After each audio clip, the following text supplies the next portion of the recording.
মাত্র 5 টাকায় আনারস। এত সত্য কথা, এত মিষ্টি ট্রাই করলে আনারস চিনি বানানো যাবে। সবুজ পাহাড়, মাটির সুবাস আর চারদিকে শুধু আনারসের মেলা। হ্যাঁ বন্ধুরা, আজ আমরা চলে এসেছি আনারসের রাজধানী টাঙ্গাইলের মধুপুরে। তবে শুধু আনারস খাওয়া নয়, আজ আমরা দেখব তীব্র রোদে কৃষকদের হাড় ভাঙা খাটুনি। ঘুরে দেখব এশিয়ার অন্যতম বৃহত্তম আনারসের হাট জলছত্র ও গারো বাজার। আর সবশেষে আপনাদের নিয়ে যাব সন্তোষপুরের এক অন্য জগতে, যেখানে গাছ থেকে দুধের মতো সাদা কষ বের করে তৈরি হয় খাঁটি রাবার। আজকের পুরো জার্নিটা হতে যাচ্ছে একদম অন্যরকম। So let's start. আসসালামু আলাইকুম বন্ধুরা, সবাইকে স্বাগত জানাচ্ছি আনারসের রাজধানী মধুপুরে। আমার পেছনেই দেখতে পাচ্ছেন বিশাল বড় বড় তিনটে আনারস। এটিকে বলা হয় মধুপুরের আনারস চত্বর। মনে করে যাচ্ছি আমরা মধুপুরের সবচেয়ে বড় আনারসের পাইকারি বাজার জলছত্র বা 25 মাইল বলে। কোন বাজারে যাচ্ছেন? জলছত্র।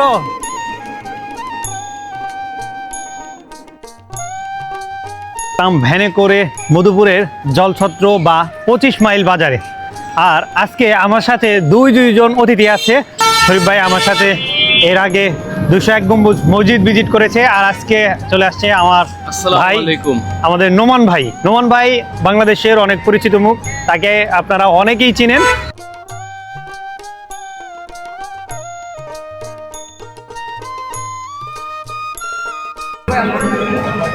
লাইনে লাইনে হাজার হাজার ভ্যান এরকম দাঁড়িয়ে আছে, কত সুন্দর করে সাজিয়ে গুছিয়ে রাখছে। কাকার কি এটা আকর্ষণীয় যে ব্যাপারটা, এটি হচ্ছে এরকম সাইকেলে করে আনারসগুলো বিপণনের জন্য বাজারে নিয়ে আসা। এটি দেখতে বেশ চমৎকার। মামা, এখানে কতগুলো আনারস আছে? 100। এই পাশে 50, এই পাশে 50। কত করে দাম চাচ্ছেন? দাম চাচ্ছি 30 টাকা করে। 30 টাকা, মানে 300 টাকা 100 পিসের দাম হচ্ছে 3000 টাকা। 3000 টাকা। এটা কি জাতের? এটা কি জাতের আনারস? এটা ক্যালেন্ডার। ক্যালেন্ডার। হ্যাঁ, ক্যালেন্ডার। মাঝারি সাইজের এই ক্যালেন্ডারের পিস পাইকারি দাম হিসাবে 30 টাকা করে মামা চাচ্ছে আর কি। এখন পর্যন্ত দাম হয়েছে? না, দাম হয়নি, কেবল আসলাম। আচ্ছা, এই বাজারটা মূলত মানে কখন থেকে প্রপারলি শুরু হয়? সকাল থেকে নিয়ে মনে করেন সারাদিন চলে। জলডঙ্গি ভাই, এটা জলডঙ্গি না? না, ক্যালেন্ডার ছোট না। এটাও ক্যালেন্ডার। ক্যালেন্ডার কি এত ছোট হয়? এটা মেডিসিন ছাড়া। মেডিসিন ছাড়া, এর জন্য ছোট। দেখুন, এটা একটা চমৎকার ব্যাপার। আমরা কিন্তু যারা নতুন, যারা এই আনারসটা চিনতে পারি না, তারা কিন্তু এটাকেও জলডঙ্গি মনে করে কিনবো, কিন্তু কিনলে ভুল হবে। এটা কত করে পিস বিক্রি করবেন? দামও 15 টাকা, 16 টাকা বিক্রি হবে। 12 টাকা, 13 টাকা। 12 টাকা 13 টাকা বিক্রি হবে। 12-13 টাকা হইলে আপনি ছেড়ে দিবেন আর কি। এখানে কত পিস আছে? 100 পিস। তার মানে আপনারা সাইকেলে বা ভ্যানে যেভাবে নিয়ে আসেন 100 পিস হলো মূল টার্গেট, মিল করে নিয়ে আসে। এখানে চাচার সাথে কথা বলতে বলতে চাচা নিজের এই যে এখানে যে আনারস নিয়ে আসছে, সেখান থেকে আমাদের জন্য যে একটা আনারস নিজে কেটে খাওয়াচ্ছে। ভাই, আনারসের মিষ্টতা কেমন? আনারসের চিনি বানানো যায় ভাই?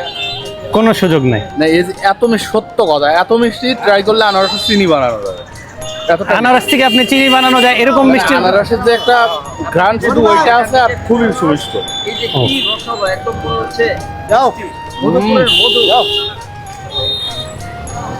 আমিও এত মিষ্টি আনারস অন্তত ক্যালেন্ডার খাই নাই। মানে মিষ্টি আনারস বলতে মিষ্টি হওয়ার কারণ কি? মিষ্টি আনারস বলতে আমি বুঝি হচ্ছে জলডঙ্গি, কিন্তু এটা এত মিষ্টি। আচ্ছা, এটা এত মিষ্টি হওয়ার কারণ হচ্ছে পুরান বাগানের ফল। যে গাছের বয়স বেশি, যত বেশি সেই গাছের আনারস তত সুমিষ্ট। আচ্ছা, এটা হচ্ছে মধু ফোটায় ফোটায় মধু পড়তেছে। আরেকটা প্যানেলে বিক্রি হয়েছে? হয়ে গেছে। কত করে পিস? 5 টাকা দিচ্ছে। 500 টাকা। এত সুন্দর আনারস মাত্র 5 টাকায় আনারস, এটা শুনেই তো আসলে অবাক লাগছে, কিন্তু এটাই বাস্তব। এটা টাঙ্গাইলের মধুপুর। মধুপুর হচ্ছে আনারসের স্বর্গ, আনারসের রাজধানী। এখানে 5 টাকা পিস আনারস বিক্রি করছি, চলে যাই নামাইতে আসি। মধুপুরকে বাংলাদেশের আনারসের রাজধানী বলা হয় এবং দেশের মোট উৎপাদিত আনারসের একটি বিশাল অংশ, প্রায় 80% এই মধুপুর অঞ্চলেই জন্মায়।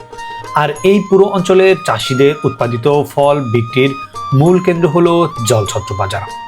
এখান থেকে প্রতিদিন শত শত ট্রাক আনারস ঢাকা, চিটাগং, সিলেট সহ সারা দেশে সরবরাহ করা হয়। এমনকি এখানকার আনারস বিদেশেও রপ্তানি হচ্ছে। এই হাটের মূল জৌলুস শুরু হয় ভোরবেলা থেকে। সকালের আলো ফোটার আগেই চারপাশ কানায় কানায় পরিপূর্ণ হতে থাকে। এই মধুপুর অঞ্চলে প্রধানত 3 জাতের আনারস সবচেয়ে বেশি দেখা যায়। জায়ান্ট কিউব, স্থানীয়ভাবে একে ক্যালেন্ডার বলা হয়। এটি আকারে বেশ বড় এবং রসালো হয়। বাজারে এর আধিপত্যই সবচেয়ে বেশি, প্রায় 85%। এরপরেই রয়েছে হানি কুইন, যার স্থানীয় নাম জলডুগি। এটি আকারে ছোট হলেও স্বাদে অসম্ভব মিষ্টি ও সুস্বাদু। এরপরে রয়েছে আরও একটি জাত MD2। ফিলিপাইনের এই উন্নত জাতের আনারসটিও এখন মধুপুরের মাটিতে চাষ হচ্ছে, যা বেশ জনপ্রিয় হচ্ছে দিন দিন। এখানকার যে আনারসটা আপনারা খাচ্ছেন সেটি কিন্তু সাধারণ কোনো ফল নয়, এটি এখন আমাদের টাঙ্গাইলের একটি স্বীকৃত জিআই পণ্য।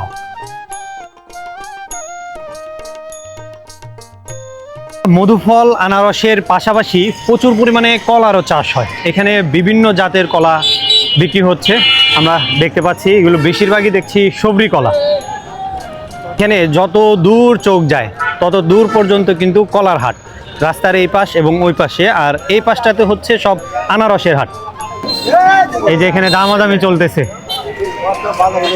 এটা কি পুরা ভ্যান দামাদামি চলতেছে? কত চাচ্ছেন? 5,500। দাম হয়েছে কত ভাই, কি দাম বলতেছেন? আচ্ছা, এই যে পুরো ভ্যান, এই ভ্যানটার দাম চাচ্ছে চাচায় 5,500, 3,800 পর্যন্ত দাম বলছে। কেনা বেচা চলতেছে। 12টা। আচ্ছা, একটায় কতগুলো পিস বা কত হালি হইতে পারে? আপনারা আসলে কিনেন কিভাবে? অনুমানের উপরে, অনুমান নির্ভর করে।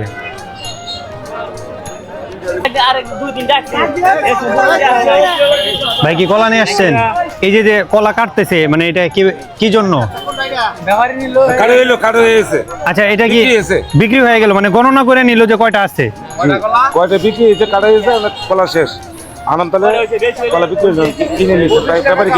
আচ্ছা, কেনার এটা সাইন আর কি, যে ব্যাপারী কিনে ফেলছে এটা। 320। 100 কতগুলো করে আছে, মানে কয় হালি হবে আনুমানিক? 25 হালি। 320 টাকা হইলে কত করে পড়ে ভাই? 30-35 হালি। আচ্ছা, এক পনে কতগুলো কলা হয়? 20 হালিতে এক পন। একটা ছড়িতে 30 থেকে 35 হালি করে কলা আছে। আর এখানে মানে এক হালি কলার দাম 8 টাকা, মানে পার পিস 2 টাকা করে পড়ছে। আর এই কলাগুলোই কিন্তু আমরা 10 থেকে 15 টাকা পিস কিনে খাই, অর্থাৎ 40 থেকে 60 টাকা হালি। আর এখানে 8 টাকায় এক হালি কলা পাওয়া যাচ্ছে।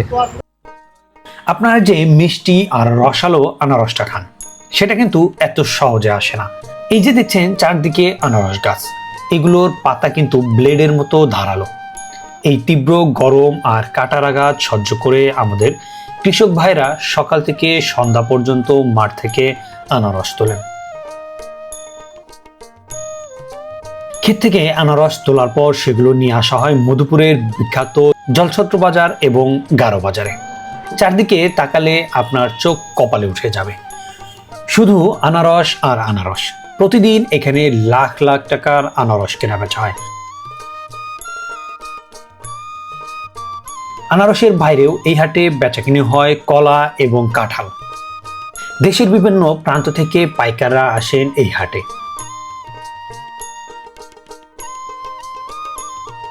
আনারসের মিষ্টি সুবাস পেরিয়ে এবার আমরা চললাম টাঙ্গাইল থেকে ময়মনসিংহের ফুলবাড়িয়া অঞ্চলের সন্তোষপুর রাবার বাগানে। চারদিকে পিনপতন নীরবতা আর সারিবদ্ধ গাছের সৌন্দর্য এক মুহূর্তেই মন ভালো করে দেয়। কিন্তু এই গাছগুলো শুধু সৌন্দর্যের জন্য নয়, এগুলো এক একটি রাবারের খনি।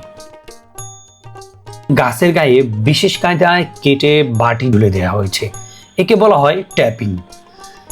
সারা রাত ধরে এই বাটিতে জমা হয় দুধের মতো সাদা কষ, যা দিয়ে তৈরি হয় আমাদের দৈনন্দিন জীবনের নানান রাবার সামগ্রী। এই মুহূর্তে আমি আছি ময়মনসিংহ জেলার ফুলবাড়িয়া অঞ্চলের সেই সন্তোষপুর রাবার বাগানে অবস্থিত রাবার বাগানের ফ্যাক্টরিতে। আর এই যে দেখছেন শত শত রাবার প্রসেস করে শুকানো আছে। এই রাবার বাগান থেকে সংগ্রহ করা গাছের কষ থেকে কিভাবে রাবার প্রক্রিয়াজাতকরণ করা হয়। এখানে আসলে আপনারা যখন রাবারটা সংগ্রহের পরে এই ফ্যাক্টরিতে কি কি কার্যক্রম চলে? আমাদের এখানে কার্যক্রম হচ্ছে আপনার, আমরা শুধু রাবারটা প্রসেসিং করি। আমরা এখানে কোনো কিছু আমরা তৈরি করি না। আচ্ছা, ফার্স্ট ধরেন যেই ঘামটা সংগ্রহ হয় সেটা কিভাবে প্রসেসটা করেন? গাছের কষ্টটা সংগ্রহ করি প্রথম, সংগ্রহ করার পরে আমরা এখানে ট্রেতে রাখি। এই ট্রেগুলোতে ট্রেতে রাখার পরে আপনার ট্রেটা তখন তরল কষ থাকবে তখন আমরা ট্রেতে রাখবো। ট্রেতে রাখার পর আমরা অ্যাসিড দেওয়ার সাথে সাথে আমরা কষ্টটা জড়া হয়ে যাবে, জমাট বাঁধে। হ্যাঁ জমাট বাঁধে। আইসক্রিমের যে বক্সগুলো থাকে, যেভাবে আইসক্রিম বানানো হয় এরকম ট্রে সাজানো আছে আর কি। এই স্লাইসগুলো এই কাটার দিয়ে কাটিং করা হয়। কাটিং করার পরে আপনার এটা রুটি যেরকম রোলে পাতলা করে না, হ্যাঁ, ওটা থাকবে কিন্তু একটু মোটা। আচ্ছা, তারপরে আমরা এই রোলিং মেশিনে প্রত্যেকটা পার্ট বাই পার্টই আছে। প্রথমটা চিকন, তারপরে আরো চিকন, তারপরে আরো হবে, একবার লাস্ট ফিনিশিং আরো চিকন হবে। চিকন হয়ে ওটা কি আরো প্রশস্ত হয়ে যায় নাকি? প্রশস্ত হয়ে যায়। আচ্ছা, আমাদের এই পর্যন্ত করার পর তারপর আমাদের এখানে হয়তো 2 দিন শুকানি হবে। আচ্ছা, এই যেটা একটা দেখছি আমরা সাদা আর একটা দেখছি লাল। সাদাটা আজকের হ্যাঁ, সাদা যেগুলো আছে এগুলো সবই আজকে শুকাই দিছেন আর কি। আজকের যেটা হচ্ছে আপনার চকলেট কালার হইতেছে না, হ্যাঁ, একটু রেডিশ হচ্ছে। ওটা আমরা হয়তো 1 দিন গেছে। এইগুলার পরবর্তী ধাপ আপনারা কি করেন? তারপর আমাদের এখানে ধূমঘর আছে, ওই যে সামনে যে ঘরটা, মাইতো ঘর। আচ্ছা, ওটা আমরা 72 ঘন্টা তাপ দিতে হবে। 72 ঘন্টা? 72 ঘন্টা একটা এগুলো শুকানোর পরে? হ্যাঁ, এটা শুকানোর পরে 72 ঘন্টা তাপ দেওয়ার পরে প্রকৃত আবার আর কি হবে আর কি। আগুন না, শুধু বাইরে আগুন থাকবে, হ্যাঁ, বাইরে থেকে আমাদের ধোয়ার মাধ্যমে তাপ আসবে। হ্যাঁ, শুধু স্টিম টাইপের। হ্যাঁ, স্টিমে যে ধোয়া যেরকম এরকম ভিতরে 72 ঘন্টা একটা না হিট চলবে, একই তাপে 50, 55, 60 করার পরে আমরা বান্ডিল করি 25 কেজি করে। 25 কেজি বান্ডিল করার পরে আপনার আমাদের এই মিরপুর 2 সেল সেন্টার আছে, আমরা এখানে পাঠিয়ে দিই। আচ্ছা, মানে এগুলা কি এইভাবেই প্রসেস করে আপনারা পাঠান? হ্যাঁ, আমরা এইভাবে প্রসেস করে পাঠাই। এটা প্রসেস করে বান্ডিল করি 25 কেজি। এই রাবার থেকে কি কি তৈরি হয় বাংলাদেশে? কি কি তৈরি হয়? মূলত বাংলাদেশের আমাদের প্রায়ার টিউব আর কি, জুতার সোল। আচ্ছা, আমরা যে টাকায় যে রাবারটা ইউজ করি এটাও কি এখান থেকেই আসে? এখান থেকে।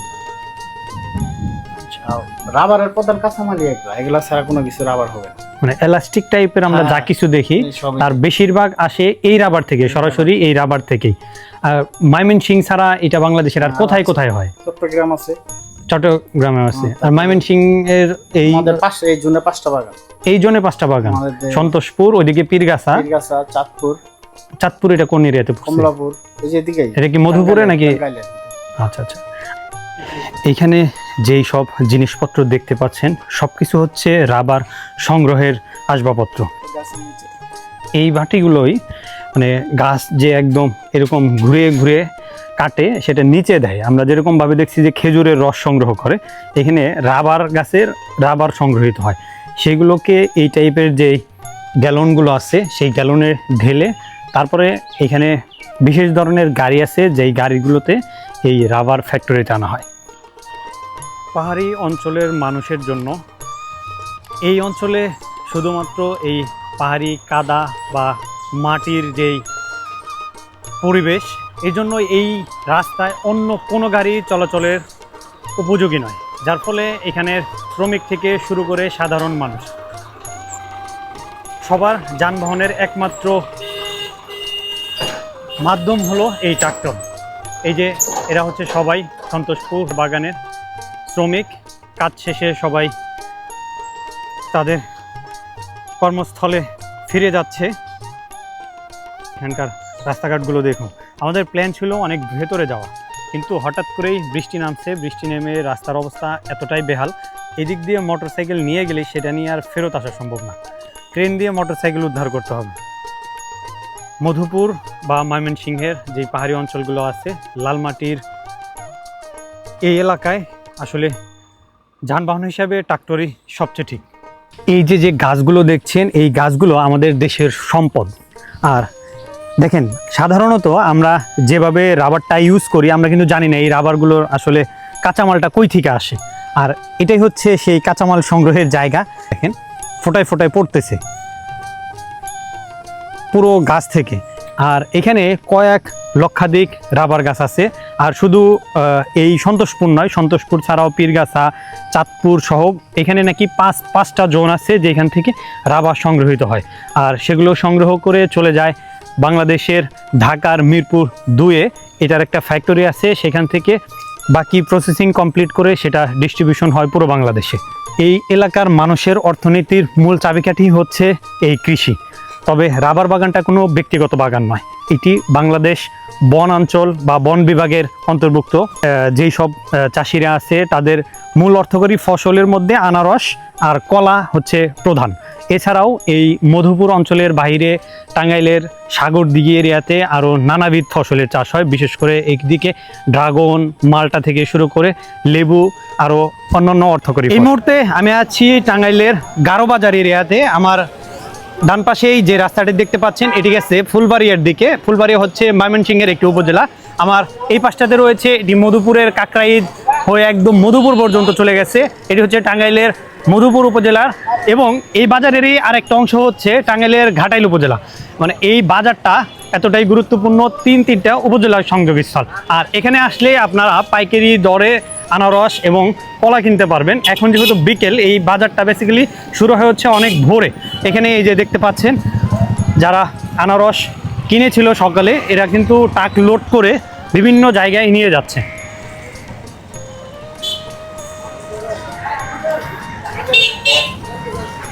মাঠের আনারস থেকে শুরু করে ফ্যাক্টরির রাবার, আজকের পুরো জার্নিটাতে একটা জিনিস খুব কাছ থেকে দেখলাম, তা হলো আমাদের দেশের মানুষের পরিশ্রম।